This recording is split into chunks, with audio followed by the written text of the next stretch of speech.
Estamos de volta com o programa Em Pauta para o nosso terceiro e último bloco, conversando hoje sobre a nova lei, não é, das empregadas domésticas, dos empregados domésticos, né? Vamos esclarecer bem aqui, claro que o termo empregada doméstica para aquela mulher, para aquela pessoa, normalmente que trabalha numa casa de família já há pouco ou há muito tempo, fica mais em evidência, mas estamos falando aqui de uma lei que abarca todas essas outras pessoas, o jardineiro, o motorista, o cuidador de idosos, o cozinheiro, enfim, não é? O empregado doméstico. Mas a gente falava aqui no final do segundo bloco, o Frei Moza ia levantando várias questões com relação à hora extra e ao acordo que precisa ser estabelecido entre patrão e empregado, que agora precisam conversar mesmo, mas sobretudo quando os dois têm dúvidas. Aí eu pergunto, doutor, recorre-se a quem, aonde, justamente porque realmente essas coisas todas vão vindo à tona, é natural, a lei provoca isso, não é?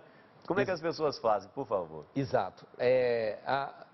No primeiro momento, o órgão fiscalizador, né, das relações de trabalho e que se propõe também a orientar é o Ministério do Trabalho.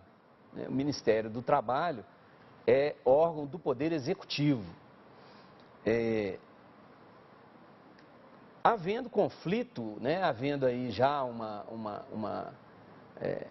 como se diz, uma lide, né, uma quesilha entre o empregado e o empregador, aí a solução tem que ser na Justiça do Trabalho, né, que é órgão do Poder Judiciário Federal e que está presente em todo o território nacional com jurisdição, né? Temos as varas do trabalho na primeira instância.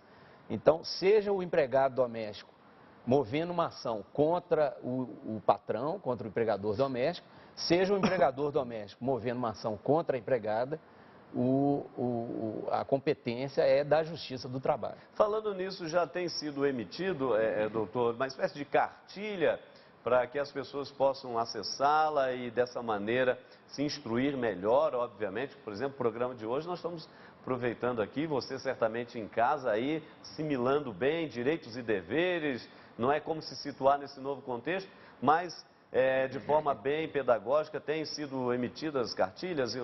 Sim, o Ministério do Trabalho já emitiu uma cartilha, né? Uma primeira cartilha, falando sobre as inovações trazidas pela emenda constitucional, aquelas que já têm eficácia imediata, ou seja, aquelas que já são aplicáveis de imediato. As demais questões que dependem de regulamentação, aí não dá ainda para fazer essa cartilha vai ter que ser complementada depois, quando forem editados as leis e regulamentos, decretos, quanto aos demais direitos. Frei Moza, realmente nós estamos, o senhor já estava antenando para isso no começo do nosso programa, com a lei, com esses 17 novos benefícios, pelo menos, não é? E aí eles vão se subdividindo, não é? Como outros pontos que vão sendo levantados, mas pelo menos 17 novos benefícios que foram colocados aqui pouco a pouco. Mas essa revolução, de fato, ela está acontecendo. O senhor, ainda em caráter avaliativo, tem achado isso positivo, negativo? Nós ainda vamos ter avanços nesse sentido, um pouco mais a longo prazo, ou já é uma virada radical meio que imediata? Eu tenho medo que seja uma virada radical meio imediata. Imediatamente a família vai ter que fazer assim um diálogo para ver o que vamos fazer com o nosso cuidador, por exemplo, de um enfermo, não é, idoso, que talvez tenha 2, 3 meses de vida. Você vai contratar um cuidador, muito bem, aí você vai ter que dispensar, além das horas extras, porque, imagina, um cuidador sozinho não dá conta, você vai ter que ter 2, vai ter que ter 3, e aí vai dispensar, ou seja, de imediato provoca uma revolução dentro de casa. E eu já cedei, eu me esqueci, eu falei do patrão, da patroa, da criança ou das crianças, e esqueci dos avós, que vão pegar naturalmente essas crianças que a babá tinha, não é? Cuidava, e agora a babá só tem naquele horário, né? Bom, então isso seria, por exemplo, as férias, não é? De um casal, por hipótese, de uma família, como é que fica? Alguém vai ficar lá naquela casa, ou vamos dizer, o doméstico vai ficar lá, não vai ficar lá, se fica, continua sendo remunerado ou aproveita-se para dar férias, ou seja, problemas concretos não vão faltar. Agora, eu pessoalmente diria, a médio e longo prazo, isso é uma revolução, e é uma revolução benéfica, no sentido que agora a dignificação de todas as profissões, de todas as atividades, sem dúvida nenhuma. Por outro lado, a burguesia, mas na burguesia no sentido assim usual da palavra, né? Esse conforto, alguém cuida de tudo, aqui a família, não é? Não precisa se preocupar com nada, isso vai acabar.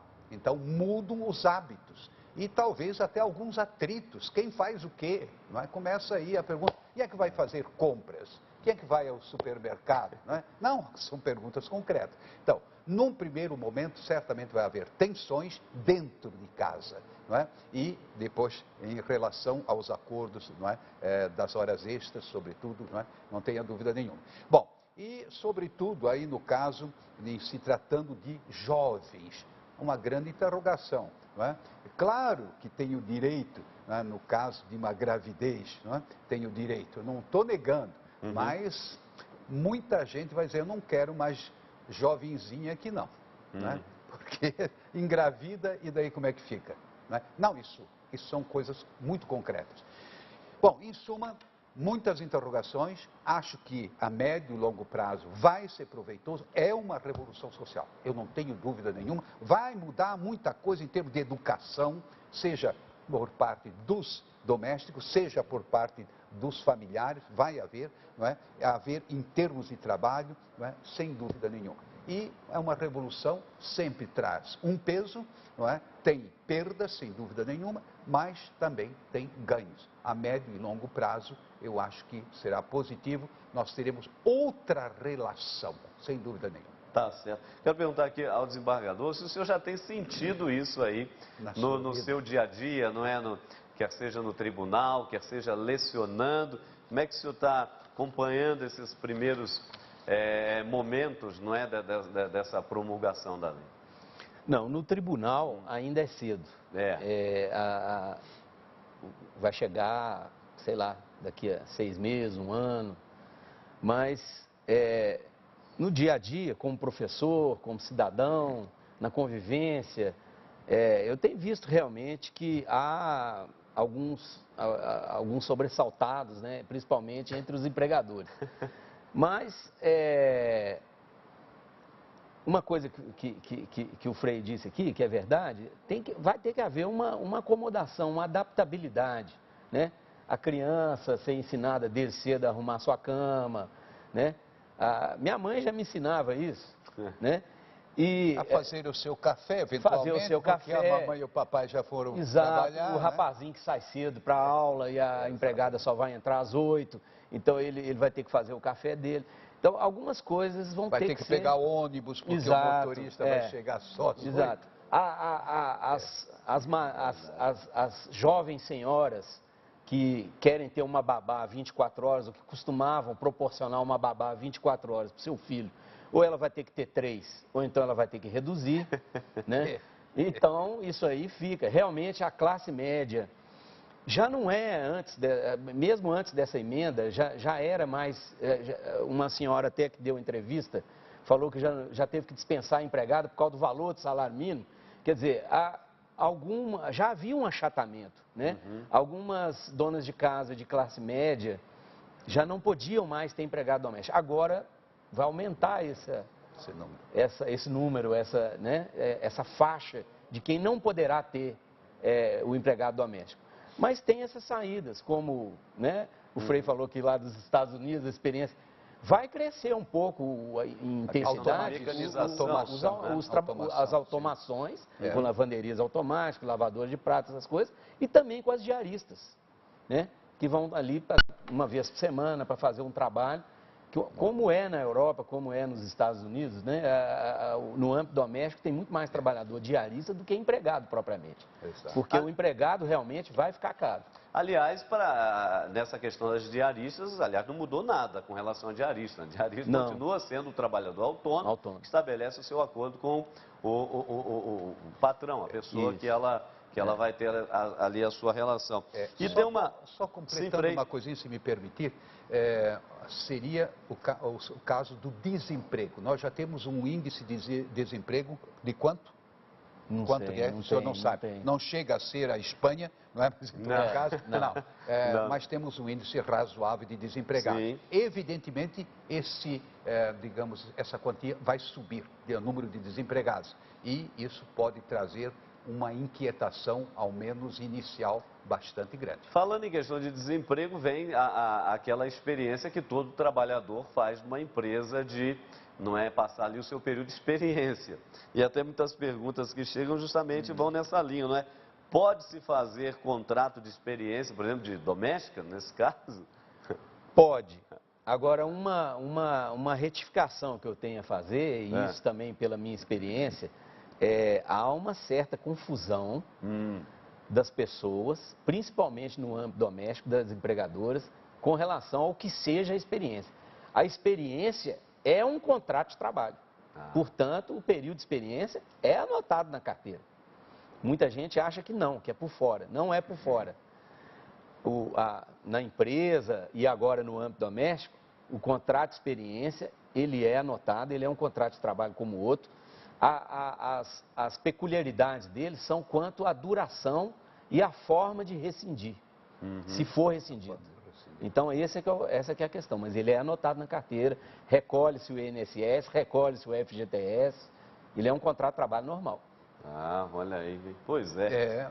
Olha, são muitas questões que vão sendo levantadas, mas o fato é que realmente nós estamos vivendo um novo tempo, né, doutor? Um novo tempo no que diz respeito a esses trabalhadores que até então estavam muito como Freire no âmbito familiar, vivendo de uma forma assim muito serena, etc. e tal, alguns já pleiteando direitos e tal, mas que agora a coisa ficou evidenciada. É um passo importante que o Brasil está dando frente a outros países que já estão mais avançados nesse ponto, não é verdade? É verdade.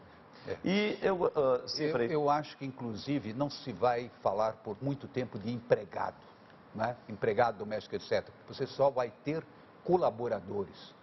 Esse termo já tem sido usado, né? Esse termo é muito importante. A relação muda completamente. Né?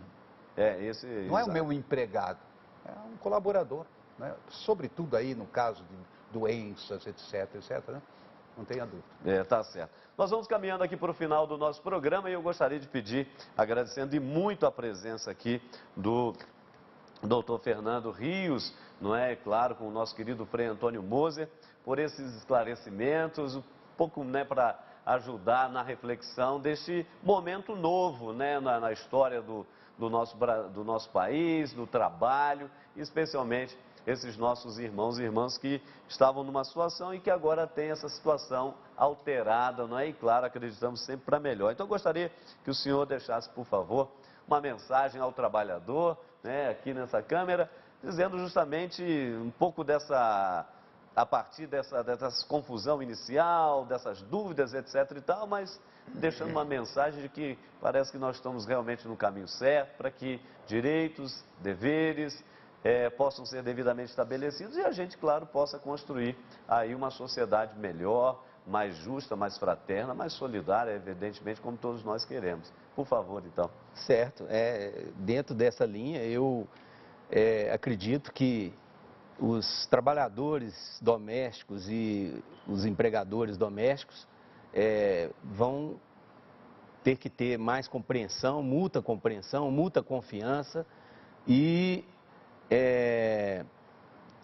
buscarem a solução das questões de uma forma mais amigável.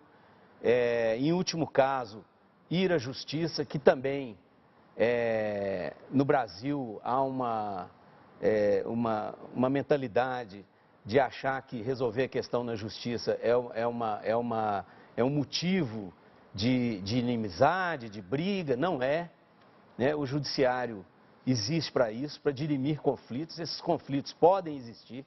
Então eu acho que os trabalhadores domésticos estão de parabéns, porque estão conquistando, né, um maior leque de direitos, uma igualdade com os demais trabalhadores, e isso eu acho que é bom para os trabalhadores domésticos, bom para a sociedade, bom para o nosso país, mas que tem que ter realmente uma correspondência, né?